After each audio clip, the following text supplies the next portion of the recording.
What happens if I work more than 40 hours a week? Imagine this. You've already put in a full 40 hours by Friday afternoon. Then your manager asks you to stay late or cover an extra Saturday shift. You're tired, but you need the money. The big question is, what actually happens if you work more than 40 hours in a week? A lot of workers assume extra hours automatically mean extra pay. Others are told they're salaried or exempt, so they don't qualify. The truth is that overtime rules in the United States are a mix of federal law, state law, and how your job is classified. In this video, we'll break it down step by step. We'll explain what the Fair Labor Standards Act, FLSA, says about overtime, who qualifies and who doesn't, how overtime pay is calculated, the difference between federal and state rules, and what to do if your employer refuses to pay. The FLSA and the 40-hour rule. The cornerstone of overtime law in the United States is the Fair Labor Standards Act, FLSA, passed in 1938. It sets the federal minimum wage and regulates overtime. Here's the core rule. Non-exempt employees must be paid time and a half for every hour worked beyond 40 in a work week. A work week is any fixed 7-day, 168-hour period. It doesn't have to be Monday through Sunday. Your employer can define it, but it must be consistent. Overtime is based on hours per week, not per day. So, working 12 hours one day doesn't trigger overtime if you still stay under 40 total for the week. Time and a half means 1.5 times your regular hourly rate. If you earn $20 hour, overtime is $30 hour. Example, a warehouse worker earns $15 hour. They work 48 hours in a week. The extra 8 hours must be paid at $22.50 hour, totaling $180 in overtime pay. Who qualifies for overtime? Exempt versus non-exempt. Not every worker is entitled to overtime. The law divides employees into non-exempt, eligible for overtime, and exempt, not eligible. Non-exempt workers. Most hourly employees in retail, food service, warehouses, and healthcare are non-exempt. They must get overtime pay after 40 hours. Exempt workers. Certain salaried employees are exempt if they meet 3 tests. 1. Salary basis test. Paid a fixed salary, not hourly. 2. Salary level test. Must earn at least $684 per week, as of current federal rules. 3. Duties test. Must perform executive, administrative, or professional duties, like managers, accountants, or engineers. If you don't meet all 3 tests, you're non-exempt and entitled to overtime, even if your employer calls you salaried. Example. A restaurant assistant manager works 55 hours but mainly runs a cash register. Even if salaried, they may be misclassified. They're owed overtime under the FLSA, how overtime pay is calculated. Overtime isn't always simple. It depends on your regular rate of pay, which includes hourly wages, non-discretionary bonuses like performance bonuses or shift differentials, commissions. It does not include discretionary bonuses, gifts, or reimbursements. Example, a call center worker earns $12 hour plus a $100 weekly attendance bonus. They work 50 hours in a week. Their regular rate isn't just 12. It's 12 vasos and 40 plus 100 is. 40 vasos is 1450 cents.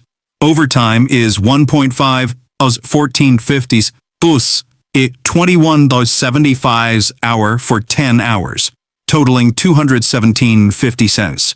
Employers often miscalculate by ignoring bonuses, but the law requires including them.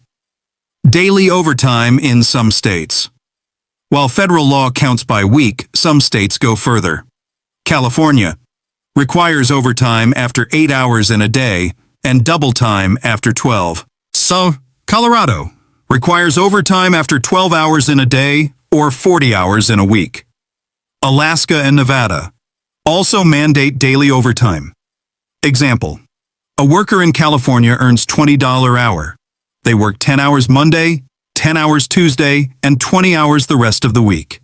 Even if they stay under 40 total, they get overtime for the daily excess. So state laws can expand your rights beyond the federal baseline when employers refuse to pay overtime. Unfortunately, wage theft is common. Employers may call you exempt when you're not, pay straight time instead of time and a half, ask you to work off the clock, bank hours and pay later, which is illegal. Example: a cleaning company tells workers they'll get comp time instead of overtime pay. That violates the FLSA unless you're a public sector employee. Private employers must pay overtime in cash wages. If this happens, you can file a complaint with the U.S. Department of Labor, DOL, or your state labor agency. Impact on benefits and taxes. Working more than 40 hours affects more than wages. Benefits. More hours may increase eligibility for health insurance under the Affordable Care Act, ACA, which requires coverage for employees working 30-plus hours per week. Retirement contributions. Overtime pay counts toward gross wages, which can raise retirement contributions. Taxes. Overtime is taxed at the same rate as regular income, despite myths that it's taxed higher. Example: a full-time retail worker averaging 45 hours a week may qualify for employer health benefits sooner under the ACA industries where overtime is common. Overtime protections apply broadly, but some industries have special rules. Healthcare. Nurses often work 12-hour shifts. Federal rules count weekly, but many states add daily overtime. Trucking and transportation. Some drivers are exempt from the FLSA overtime rules, but covered by the Department of Transportation. Agriculture. Smaller farms may be exempt, but many states extend overtime to farm workers. Hospitality. Restaurants and hotels often misclassify workers. Overtime cases are frequent here. Example: in 2020, a chain of restaurants paid millions in back wages after the DOL found managers misclassified as exempt were actually owed overtime. Real-world cases. Case 1. In California, Walmart paid millions in overtime settlements after failing to account for bonuses in the regular rate. Case 2. A group of Amazon warehouse workers filed claims after being forced to work off the clock during security checks. Courts ruled that time was compensable. Case 3. Nurses in New York won overtime back pay when hospitals ignored daily overtime requirements under state law. Case 4. A retail manager misclassified as exempt worked 60 hours a week stocking shelves. Courts found misclassification and awarded overtime pay. These cases show that overtime law is enforced, and workers win when they assert their rights.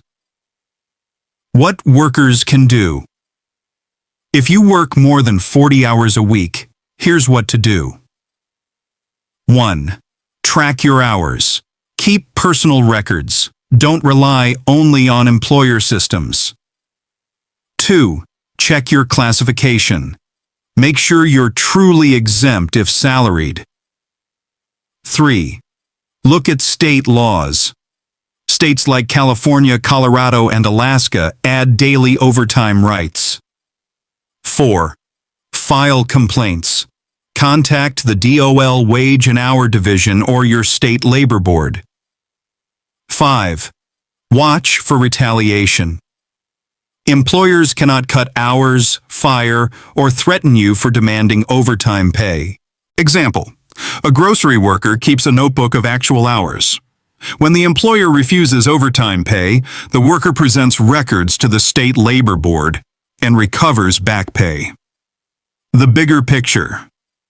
The 40-hour rule is one of the bedrocks of American labor law. It ensures workers aren't exploited with endless hours without fair pay. While employers may try to skirt the rules, the FLSA, state laws, and courts provide strong protections. Working extra hours can mean extra income, but only if your employer follows the law. The difference between regular pay and overtime can be hundreds of dollars per paycheck, and workers have the right to collect every penny. So what happens if you work more than 40 hours a week? If you're a non-exempt worker, the FLSA requires time and a half pay for every extra hour. Some states, like California, add daily overtime protections. Exempt workers, like certain salaried professionals, don't get overtime, but many managers are misclassified and actually do qualify. The bottom line? Extra hours should mean extra pay, not free labor. If your employer denies overtime, you have the right to file complaints and recover wages. If this video helped clear things up, share it with your coworkers. Knowledge is power. And the more we understand overtime law, the harder it is for employers to take advantage of extra hours.